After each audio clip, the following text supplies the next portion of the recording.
Alors, je suis Juliette Doroy, cofondatrice, présidente et coordinatrice de l'association Alchimie Solidarité, qui est une association multivolets avec un objet très large, dont le souci de la protection de l'environnement, la condition animale, l'égalité femmes-hommes et la solidarité nord-sud.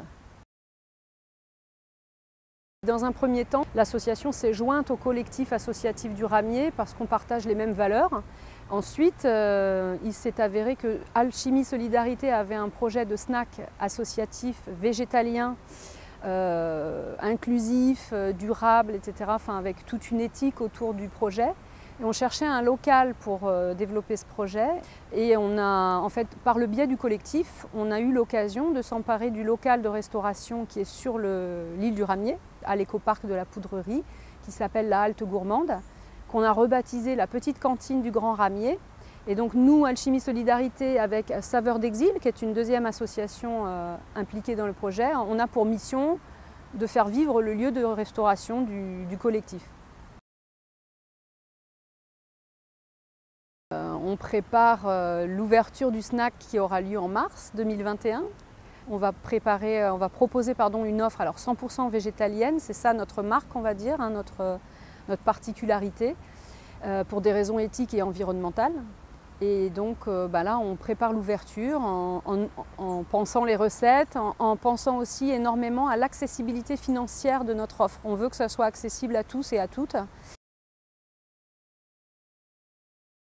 Alors, les valeurs qu'on a en commun, Alchimie Solidarité, Saveurs d'Exil et le collectif du Ramier, c'est notamment l'inclusion, c'est-à-dire permettre à un maximum de personnes, quelle que soit et son origine et sa capacité financière, etc. Enfin, en gros, qui que ce soit doit pouvoir accéder à notre offre.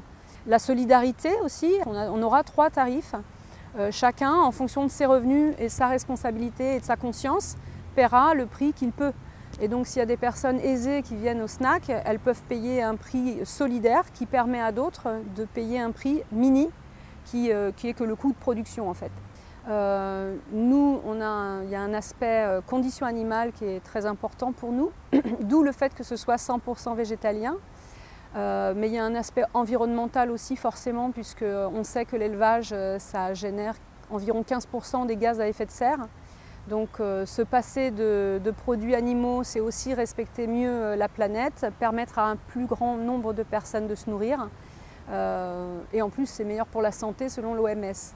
Une des bénévoles est très spécialisée dans la durabilité, dans l'alimentation durable, et elle va faire en sorte qu'on minimise évidemment le gaspillage, quel qu'il soit, le gaspillage de matériel, mais aussi de denrées alimentaires.